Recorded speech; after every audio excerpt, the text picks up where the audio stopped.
Welcome, everyone. Game 1 of the 1992 NBA Finals just ahead, and it should be a great one. The Bulls and Blazers both needing 6 games to advance to this final stage, and they look to be ready to go. With me, Clark Kellogg. On the sideline, Doris Burke. Clark, let's talk about the matchup. What do you think? Well, Kevin, we can talk all day long about the team matchups, but you and I both know what everybody wants to see is Jordan versus Drexler. These two guards have absolutely been on fire all season long and are really taking the shooting guard position to unseen heights. Clark, both these players just phenomenal finishers at the rim. We can expect to see a multitude of high-flying highlights by the time this series comes to a close. Kevin, that is a given. Fans have been wondering who's best all season with Jordan and Drexler, and this series should provide plenty of fodder for that heated debate. Game 1 should be an excellent peek at what should be a fantastic NBA Finals.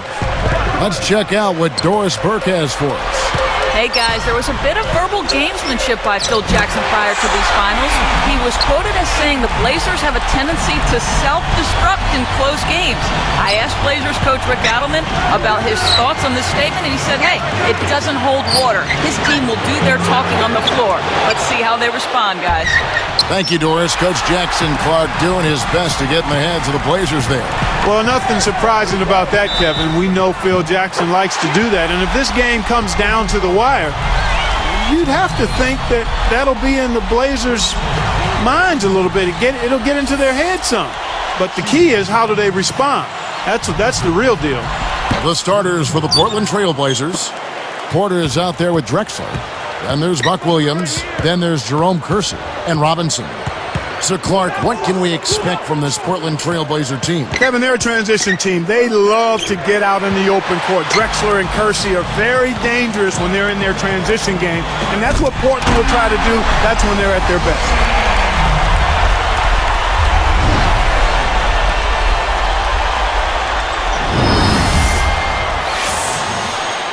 Here is Porter.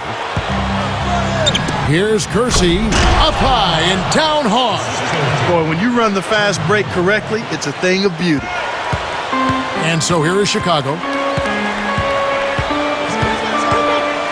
Here's Paxson. Grant working against Williams. Jordan. And it's Jordan. That time on the assist by Cartwright. Jordan's got 7 points in the game. So far, I don't think you can ask for a better start to the game for them. 4 for 4 thus far. Pass to Drexler. Guarded by Jordan. Releases from 15. Kept alive. Robinson. And he slams that one in. When he can turn a missed shot into that kind of slam, maybe the miss was a good thing. Well, and what a lift it gives a team to see that type of play. Well, he's leading by example. He's actually walking the talk when he makes plays like that. Here's the break. Goes up. Oh! Rips it down. When he gets it going like this, you've got to double team it. That's your only hope. Now the Bulls with it. Drexler with the steal. It's 1-on-1. Now Porter. And here's Kersey.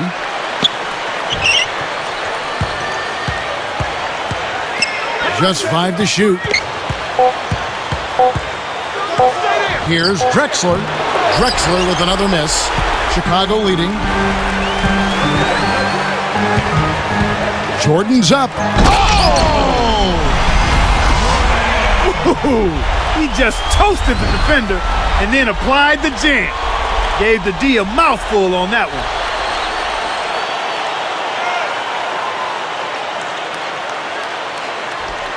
Here is Porter. Right around 5 minutes left in the first.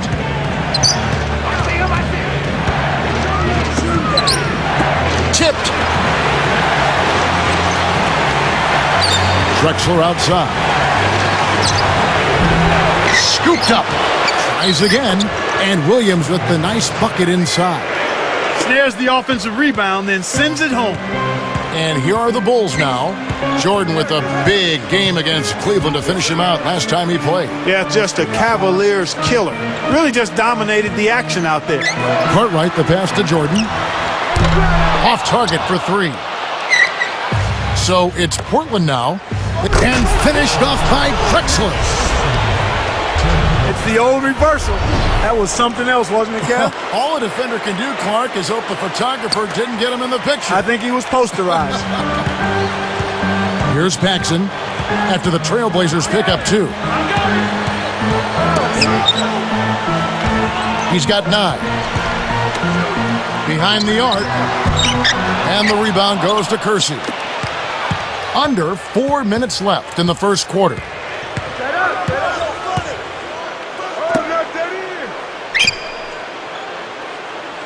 Guarded by Pippen. Drexler with a screen on Pippen. Scooped up. A second chance effort. Kersey with the ball. Here's Robinson. The nail biter finally drops in. Robinson's got his second bucket. Pass to Jordan.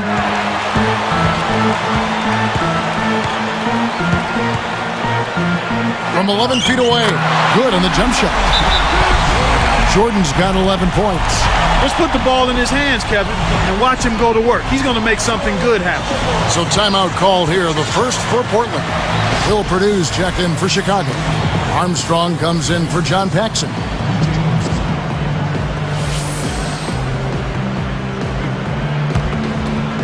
Here is Porter. Still looking to get on the scoreboard.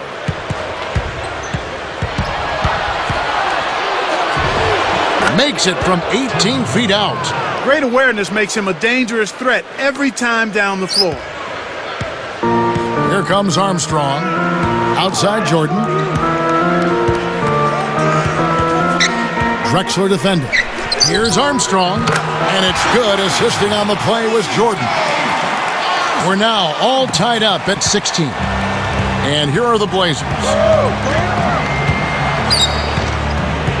And here's Porter.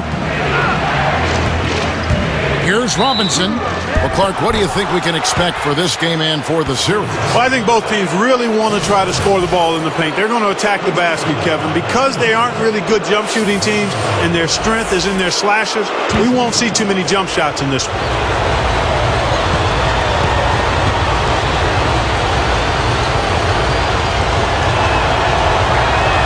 That free throw missing. And the Trailblazers making a change. Ainge is checked in.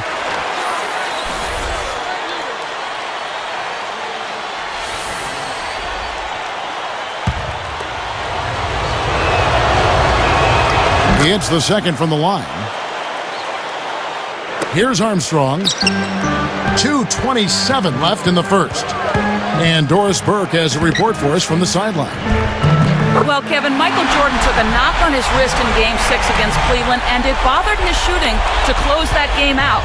I asked him how it was holding up, and he told me he tested it in the weight room this morning and was able to pick up 265 pounds with it. That's right, 265 pounds. Looks like the wrist isn't going to be an issue with him. All right, Doris, thank you as always. 265 pounds with a wrist. I'm not sure I can do half that with a healthy wrist. Or two wrists. I'm right with you, Kevin. I mean, that's amazing to be able to have that kind of strength and not be 100% when you're talking about lifting weight with a bad wrist. Come on, that's crazy. And it's the Bulls with the ball. The Trailblazers knocking down the tray. No good from Jordan. Anytime a guy scores on you, it's natural that you want to go right back at him. But he couldn't match that last three. Baseline jumper, blocked. Chicago trailing here. Here is Armstrong. Back to Jordan. Guarded by Porter. Jordan pulls. Kept alive. Got a piece of it. They certainly haven't been very good here in the quarter in regards to protecting the ball, Kevin. Here's Robinson. Hoop plus the hard. He would not be denied, and he'll have a chance to make it a three-point play.